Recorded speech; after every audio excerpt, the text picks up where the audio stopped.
Assalamualaikum warahmatullahi wabarakatuh. Kami dari kelompok 24 yang akan memperkenalkan produk kami yaitu HydroFresh. Boleh di next.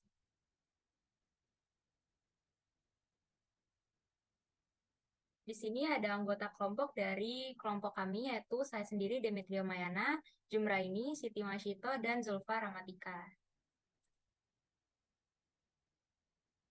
Oke, untuk project overview, HydroFresh merupakan platform jual beli sayur ataupun buah hidroponik fresh setiap hari.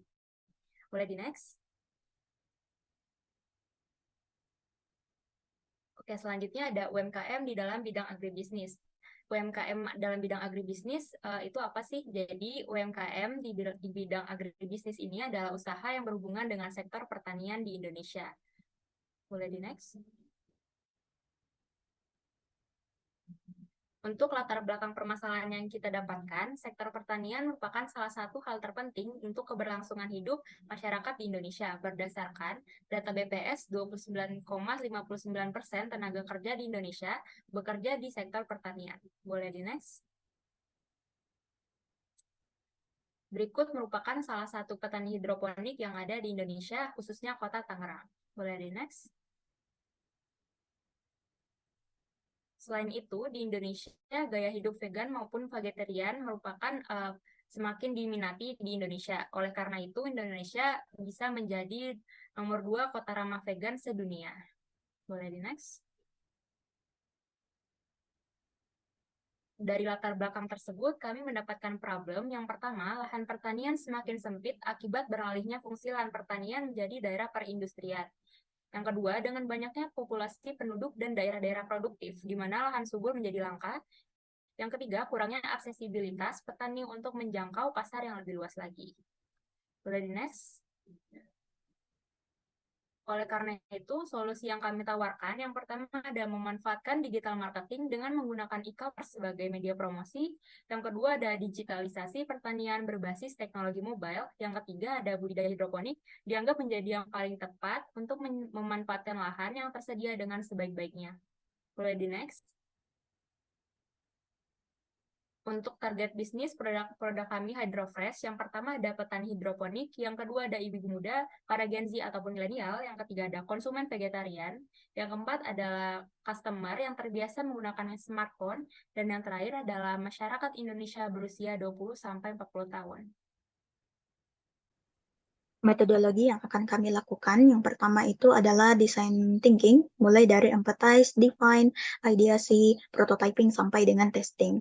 Lalu, pada tahap empathize sendiri, kami akan melakukan qualitative research kepada para user potensial kami, mulai dari para ibu rumah tangga dan juga para vegetarian, di mana kami akan memberikan berbagai macam list pertanyaan untuk menggali apa poin-poin serta kebutuhan mereka. Selanjutnya, pada user persona sendiri akan ada goals dan frustasi, di mana salah satu goals-nya ini dari Sarah yang berusia 27 tahun, yang merupakan vegetarian itu mudah untuk menemukan sayuran segar dan organik, dan di mana frustasinya sendiri salah satunya dia mengalami kesulitan untuk menemukan produk hidroponik yang sesuai dengan dietnya. Selanjutnya, pada user journey sendiri, Sarah memiliki goals untuk membeli berbagai macam sayuran hidroponik yang segar dan sehat, di mana dia memiliki berbagai macam actionnya yang berisi task list, feeling objective, improvement opportunity yang berisi berbagai macam action yang dilakukan oleh Sarah. Selanjutnya pada tahap define sendiri akan ada poin-poin yang didapati dari user persona. Ada 5 poin-poinnya, mulai dari frustasi dengan kualitas buah dan sayuran sampai dengan sulit untuk melacak berbagai harga barang sebelum melakukan check out. Selanjutnya akan ada how make we. Di sini akan ada 6 how make we yang akan kami coba untuk gali potensialnya untuk memberikan solusi kepada user. Selanjutnya akan ada analisis kompetitor.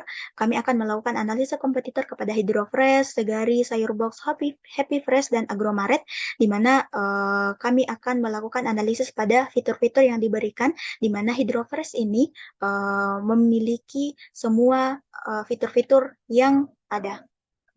Next. Selanjutnya ada tahap idea. Next. Ini merupakan ide solusi yang kami tawarkan. Next. Ini dia the main fitur yang ada di aplikasi HydroFresh, yang dimana ada fitur login, promo, keranjang, checkout, cadangan penjual, dan fitur search. Next. Kami menggunakan metode Thom-Samson sebagai metode perhitungan untuk mengukur pangsa pasar. Next.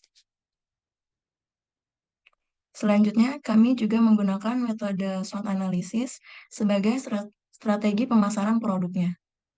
Next. Next. Ini merupakan 4 alternatif strategis yang dihasilkan oleh matriks SWOT. Next.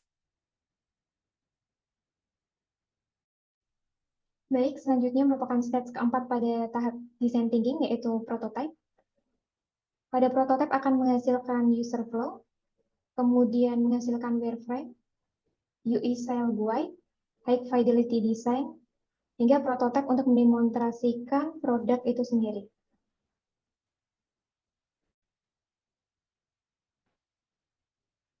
Ini merupakan prototipe dari produk HydroFresh. Jadi pertama user akan dialihkan ke halaman onboarding. Setelah itu user dapat melakukan login dengan email yang sudah terdaftar. User juga dapat melakukan login dengan media sosial seperti Facebook, Gmail, dan iOS. Kemudian user akan dialihkan ke halaman homepage. Di halaman homepage ada keranjang, fitur chat, fitur search bar. Kemudian ada kategori beberapa produk, ada fitur promo hari ini, dan rekomendasi pilihan yang berisi produk unggulan maupun produk yang sering dibeli oleh pengguna. Saat user melakukan pencarian pada kolom search bar, maka akan ditampilkan beberapa informasi terkait produk yang terakhir dilihat oleh pengguna, paling banyak dicari, hingga pencarian populer. Saat user melakukan pencarian dengan keyword, maka akan ditampilkan beberapa auto suggestion, yaitu user tinggal mengklik beberapa pilihan keyword tersebut. Saat itu, maka user akan dialihkan ke halaman terkait. Kemudian user juga dapat mengklik tabs toko. Pada toko akan berisi beberapa card mitra hidroponik. User dapat melihat detail informasi mitra tersebut. Kemudian ketika user ingin membeli sebuah produk, user dapat mengklik produk tersebut. Maka akan dialihkan ke halaman detail produk. Pada halaman detail produk akan menampilkan beberapa gambar produk hidroponik, kemudian informasi harga, varian, detail produk, deskripsi, pengiriman dari kurir, kondisi pengiriman, waktu pengiriman, jam operasional, ulasan, hingga rekomendasi produk lainnya. Ketika user ingin membeli sebuah produk, maka user dapat mengklik tombol beli, kemudian akan dialihkan ke halaman keranjang belanja. User dapat mengklik beberapa produk tersebut, kemudian user dapat mengklik checkout, maka akan dialihkan ke halaman checkout di mana berisi rincian pesanan. User dapat menambahkan alamat. Selanjutnya, user dapat memilih opsi pengiriman. User juga dapat memilih jasa pengiriman dan estimasi pengiriman. Selain itu, user juga dapat memilih beberapa metode pembayaran. Kemudian ada fitur voucher. User juga dapat memilih voucher.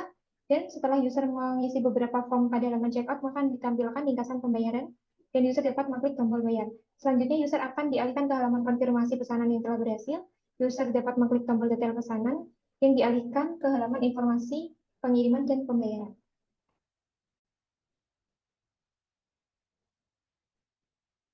Selanjutnya, pada stage 5 tahapan desain thinking ada tes. Produk HydroFresh sendiri diuji menggunakan situs MAIS dengan skor 96, sehingga didapatkan hasil pada grade scale A dan best imaginable. Baik, itu saja presentasi dari kelompok HydroFresh. Mohon maaf jika ada kesalahan. Assalamualaikum warahmatullahi wabarakatuh.